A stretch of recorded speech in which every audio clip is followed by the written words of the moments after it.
How to fix PlayStation VR2 not working. To fix the PlayStation VR2 not working, first of all, you have to verify the headset power. Press the power button located on the bottom center of the headset scope. A small LED light should turn on.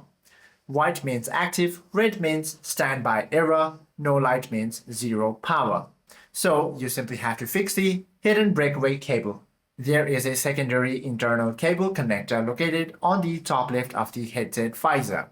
You simply have to gently pull the plastic cover back and firmly push this connection inward to ensure it hasn't shaken loose during intense gaming.